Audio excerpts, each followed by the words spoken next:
Brought to you by Hula Frog. Local things for kids to do. HulaFrog.com. Hello, and thanks for watching Illusionist Michael Howell Live. I'd like to thank our sponsor, Hula Frog. I'd also like to thank our guest sponsor, Macaroni Kid. Another special thanks to Williams Magic Shop, Mildred and Dildred, and Arizona Families. Oh man, guys, we have a very exciting episode. If you guys want to figure out what supplies you're going to need for each episode, you can go to illusionistmichaelhowell.com and click the Illusionist Michael Howell Live link. It'll be at the top of the page. As for upcoming events, the pandemic has kind of put us on hold, but if you want to hire us, we are doing social distancing shows, virtual or in person. I am so excited, guys. We have a very special guest, and I'm not doing magic this episode because this interview is going to be magical. I'm so excited. Please welcome to the TV screen, Michael Furdy.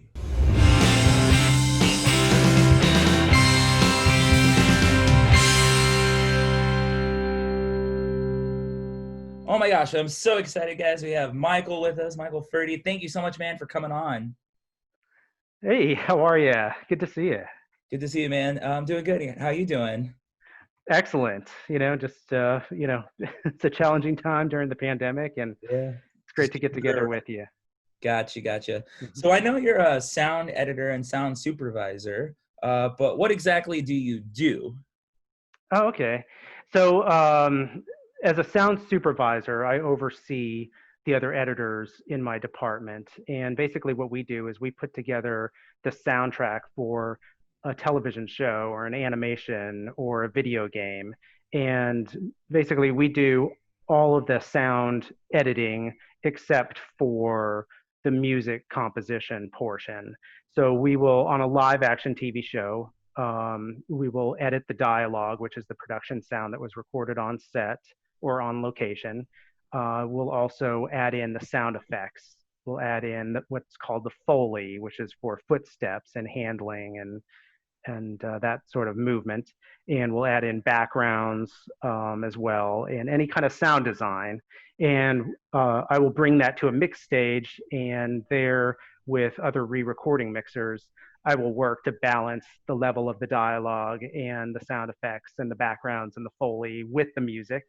And then what we present is the stereo or the 5.1 mix for the viewer in for a television show, or typically 5.1 or more like a 7.1 or Atmos now for movie theater experiences. That's awesome, man. That's really cool. So what got you into sound editing and sound supervising?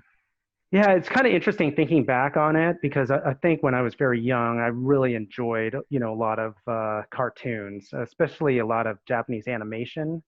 And so, much later in life, when I was in college, I got interested in dubbing English language for Japanese animation, along with my sister and then her fiance, but now my brother-in-law, her husband.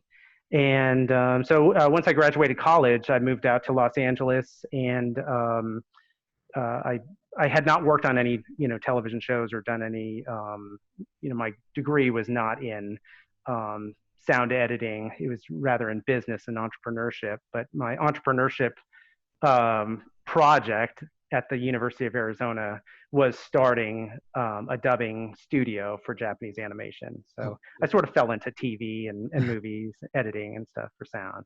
Wow, that is awesome. That's so cool that you so you went to school for business and then kind of fell into that. That's yeah. And on the side of the business degree and entrepreneurship degree, I had been working as an intern in the recording studio at the University of Arizona. So even though I was doing mostly music recording and editing, it lent itself very easily to when I moved out to Los Angeles to work on editing dialogue and sound effects and Foley, because when you're looking at a computer program, the wave, you're working with a waveform basically, which I'll show you in a moment. And so it was a pretty easy transition for that. So really, I credit so much of that work at the recording studio at the University of Arizona with Wiley Ross. Yeah. Yeah, go Wildcats. Wow. Yeah, we're all big Wildcat fans here in Tucson, but the show's actually played all over the world. So you guys get to see all Awesome. these amazing, talented people that come from the U of A. So if you guys are picking your college, go to the U of A. It's a good school. Yeah. What was one of the favorite projects that you've worked on? One of my favorite projects, part of which I'll show you in a moment, because I really enjoy working on animation. I work on a wide variety of projects: animation, video games, live action. I would say mostly live action. But one of my favorite projects was an animated prequel for the sci-fi movie Tron Legacy. And the prequel series occurred between or after the original Tron movie from 1982, but before the events of the Legacy movie, which was I think in 2000, maybe 10 or 11, I can't remember. But yeah, so that was probably one of the most fun projects that I've worked on, because I enjoyed that, that movie growing up, and it was very challenging just because it was so sci-fi, and so much design work had to go into all aspects of the TV show. Right. Wow, that sounds so cool. You sound like you have a fun time doing what you do, which is Yes, yeah, it is fun. I will say it can be stressful sometimes. There could be a lot of hours that we put in on any project, including for this Tron Uprising show. But yeah, it can be fun, and it's very challenging, and right. I've learned, so in my business, it was really fun at the start because I was really having a fun time and doing it, and then when it became work, it became not as fun, but I still love what I do. So I get where you're coming from. yes. You're doing what you love, but in the end, it is still work. So Yes, exactly. There are due dates. You have to perform at a certain time. In fact, that's sort of like the direction that I wanted to mention on your show, was that, just like you create illusions, with different props and such, the whole sound editing job, that we do is a lot of illusion. It's what a lot of people don't realize is that what you hear doesn't necessarily correlate to, or was filmed at the exact same time as what you see. So there's a lot of cheating. There's a lot of making things very sort of very lively and prominent, and ultra realistic, but that's not what it sounded like on the day when they filmed it, on a set or on location somewhere. right. Well, you can't have all that background noise if they're trying to film, and you really want to get clear what the main the actors are saying, and then you want to add all that in later, I would assume. Exactly. That's cool, man. Well, I'm looking at all your files over here. You got a lot of cool things. Yeah. So share. Yeah, so real quick, this was a TV show that I worked on a few years back that was called Flash Forward, that was on ABC, and I'll just show you one 50-minute segment here. But this is in a program called Pro Tools, which is a very industry standard audio editing software. And in this scene, just like you were talking about, if there's lots of noise, you have to add in, in order to hear people's voices, what they recorded on the day, you have to add back in a lot of stuff and remove certain things if it was not obvious. So I'll just show you what the final product was, and then I'll sort of peel back the onion, as it were. Okay, yeah, that'd be awesome. Thank you. Let's see. Okay, so you can see now the Pro Tools audio software, Okay. And this is a small QuickTime video that went along with the audio tracks. So as I'm moving my mouse down here, these are all individual audio tracks. And basically this top one was the final mix that we did, which I was going to show you with this picture. And I'll see if I can zoom up the screen size a little bit so you can see. That's perfect, yeah.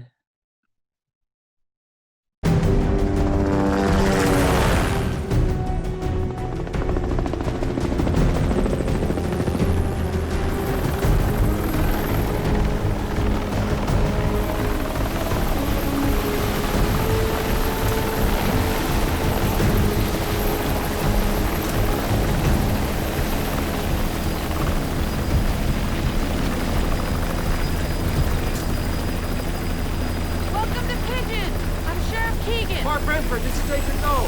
How are you? Why is this man so important? Did he have anything to do with the blackout? He's a person of interest. Well, we set up a stakeout across from the bus station in case he does show. It's like an invasion. The Salt Lake City field office practically sent an army. We're not looking to horn in on your turf. That's too bad. We could use someone to tell us what to do. So there's a helicopter that flies by. This was shot. These scenes right here were shot by another aircraft, which did not have any audio running. So that was shot all without sound. And the only thing that you really hear is on this shot where the helicopter lands and the actors walk out, they get out of the helicopter, and then they start talking to each other. The helicopter leaves, and they get a little bit closer, and it cuts from this wide shot that you can see right here to a close up. So if we had the audio running, this entire section did not have audio. Wow. And except this particular one did, but because the helicopter was so loud, the dialogue that the three actors were saying was not really usable because they were just totally drowned out. Welcome to Pigeon! I'm Sheriff Keegan! Mark Brentford, this is Agent No. How are you? Why is this man so important? Did he have anything to do with the blackout? He's a person of interest. Well, we set up a stakeout across from the bus station in case he does show. It's like an invasion. Your Salt Lake City field office practically sent an army. We're not looking to horn in on your turf. That's too bad. We could use someone to tell us what to do. So those actors we brought into a studio, and we had them record their audio just in a studio clean. And then we went back into the actual production sound right here on this close up. We're focusing on this sheriff's deputy. So what we do a lot of times, in addition to adding in, so for instance, I added in the sound effect of this helicopter, flying by here and the helicopter landing.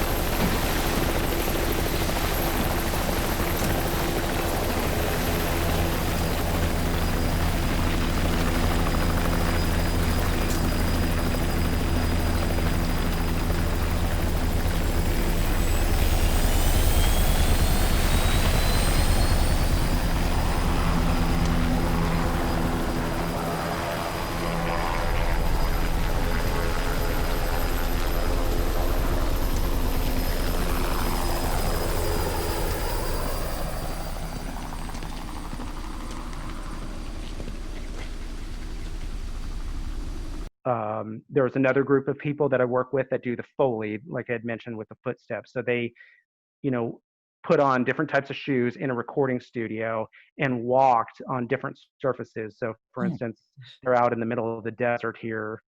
So they had, ladies' boots, for the sheriff's deputy walking up to them. The other two people had their own different types of shoes. They walked on, kind of a gritty dirt, etc. They shook hands, for all sorts of like little pieces of texture for audio. Yeah.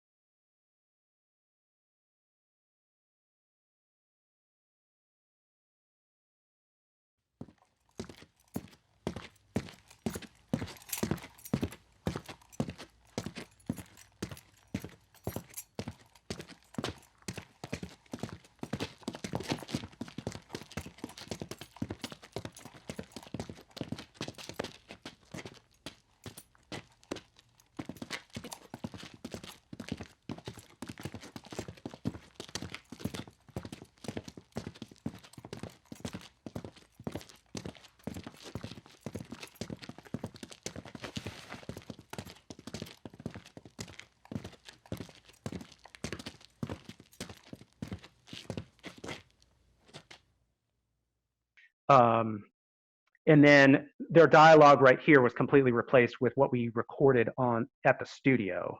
Right.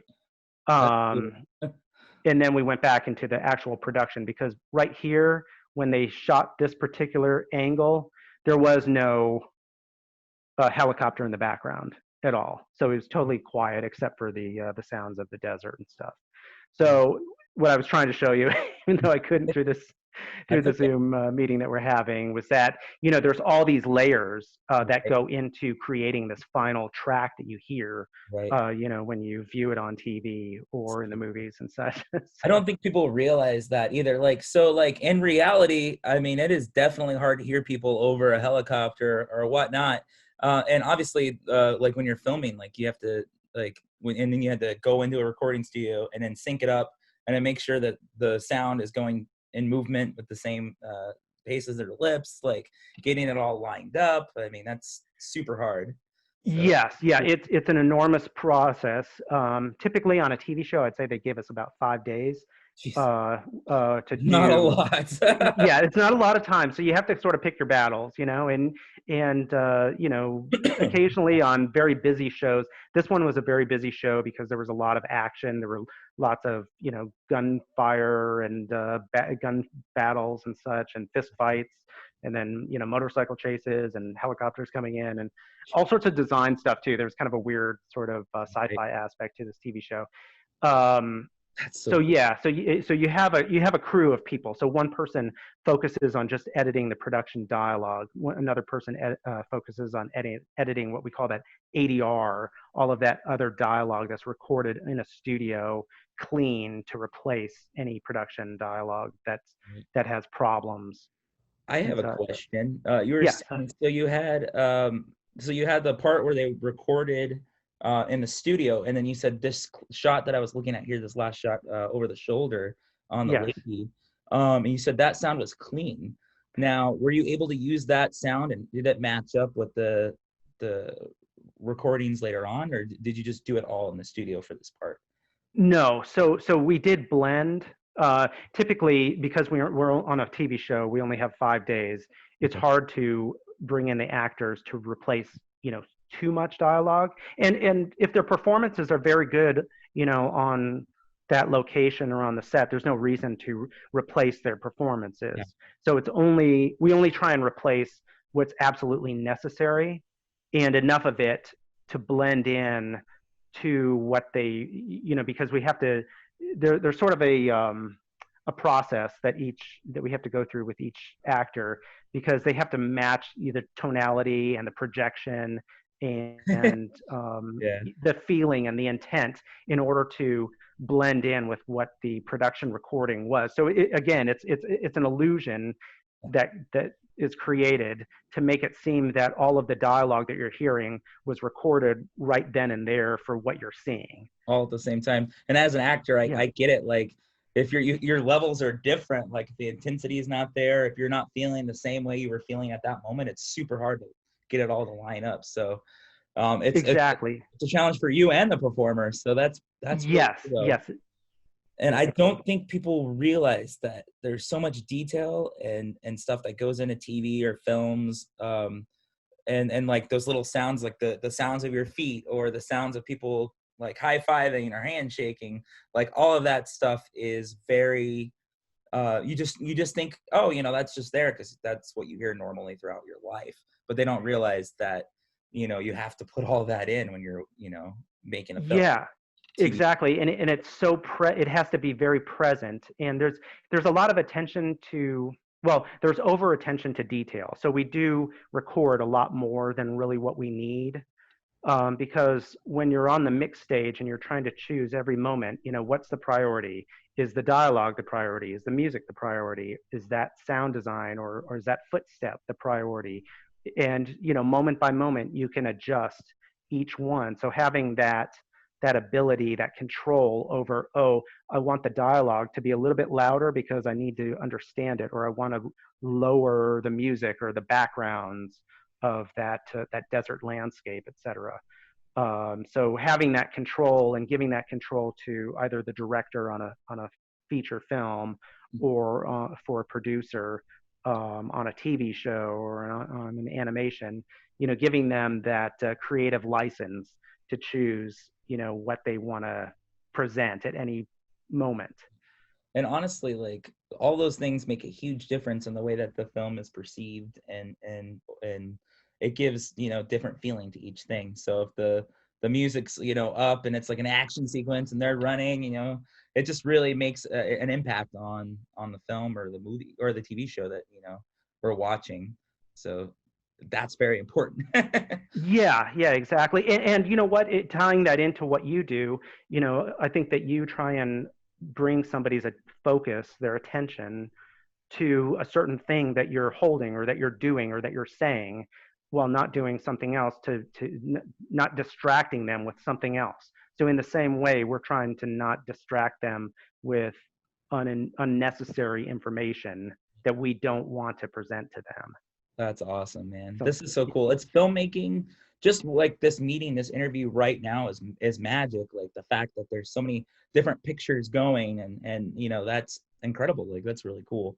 So the correlation from filmmaking to with the music, and like it's so magical. It's such a cool thing, and I really appreciate that you came on the show. I see over here you're that welcome. you have- Yeah, I wanted to give you one more example. So this is a session. This was from one of the animated. This is that Tron Uprising animation that I had worked on. So this particular Pro Tools audio session is only the sound design. So this is not the backgrounds. This is not the dialogue. This is not the Foley. For the footsteps that we added. Right. So just you can see, and let me zoom all the way out if I can. Let me move that over. So if you can see, just for one, this was 22 minutes. Wow. So you can see in 22 minutes, all these little pieces, in all these audio tracks, those were edited for 22-minute Dang. thing, just for the sound design. Wow. And just to give you an example, let me just see one thing.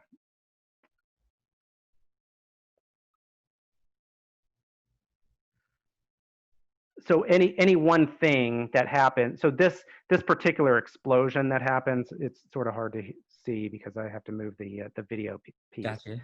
I'm just gonna bring that down. So this one explosion that happens, this ship crashes onto an island. There's multiple layers that make up that explosion and the aftermath of all this debris and such. So just for all of the detail, just on one little thing, that's amazing. if you have the time, you can make things, very, interesting. You can spend more time, making sort of like a better candy for your ears, for the viewers' ears. That's incredible, man. Yeah, there's so much that goes into just one segment of like a film. You could spend hours just on one little bit, Yes. but it honestly makes the end product like amazing, and we get to enjoy it. So, Yeah. so as like in your business, like there has to be a project. I know there's so many things that I would like to do. What is a project that you hope to work on someday? That's a good question.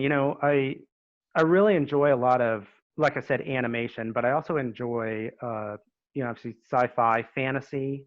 If there is for instance, like a Dungeons and Dragons movie that comes out in the future, I'd love to work on that. There have been some other ones, in the past, like Lord of the Rings. I was able to work on one trailer for Lord of the Rings very early on before the Fellowship of the Ring had come out. But I would have really enjoyed working on something like that. So if it couldn't be that, then the Dungeons and Dragons movie would be great because I really enjoy. That would be awesome. That'd be so cool. So awesome. I'd like to thank you so much for coming on the show. Maybe you can send us those files so that we could watch them right at the end of this interview. Would that be possible? I think so. Yeah. Let me see what I can do and get them over to you. Okay. So if that's possible, that'd be awesome. Thank you so much for coming on the show. And I wish we could spend hours and hours because it's so fascinating and it's such a cool subject. Well, thanks so much for having me. I really appreciate it, and I'm sorry that we couldn't, audio share and not just screen That's okay. share. That's the thing. That's the kind of the ways of the times right now. And like you said, with the pandemic, you've been doing this with like the companies you're working for and stuff, and it's been pretty difficult. So I get it, man. Well, thanks so much, and you take care. Thank you. Take care. Bye-bye. Oh my gosh, thanks so much, Michael, for coming on.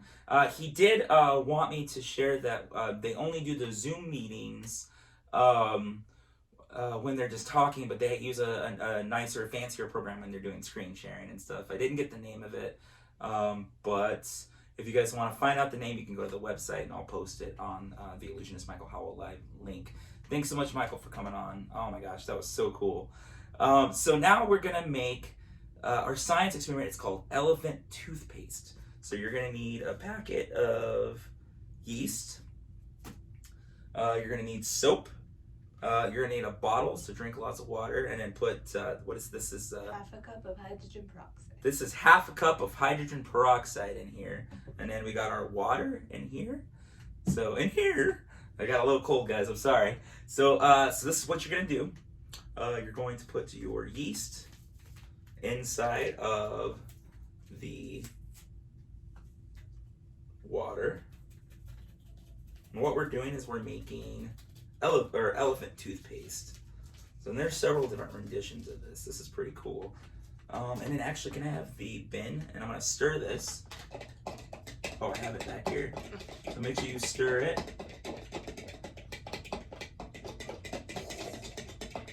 Stir, stir, stir. Ooh, it smells like bad baby formula. And then it is gonna get messy, so I recommend a tub. I should have put that on the list of things you need, just because. All right, and so you got that there. Then we're gonna put some food coloring, a couple drops. I got yellow or red or orange or whatever you want to call this. Yellow. Yeah, she calls it yellow. It looks orangish, reddish to me. And then how much soap do we put in there? Just a little bit of soap, a little squirt of soap, just like that. Maybe a little bit more. There we go. So you got your soap in there. You got your half a hydrogen peroxide. And you got your yeast. So watch this explosion. You ready, guys?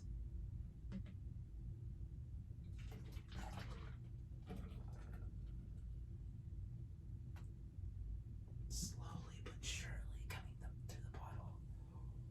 What? Oh, that looks weird.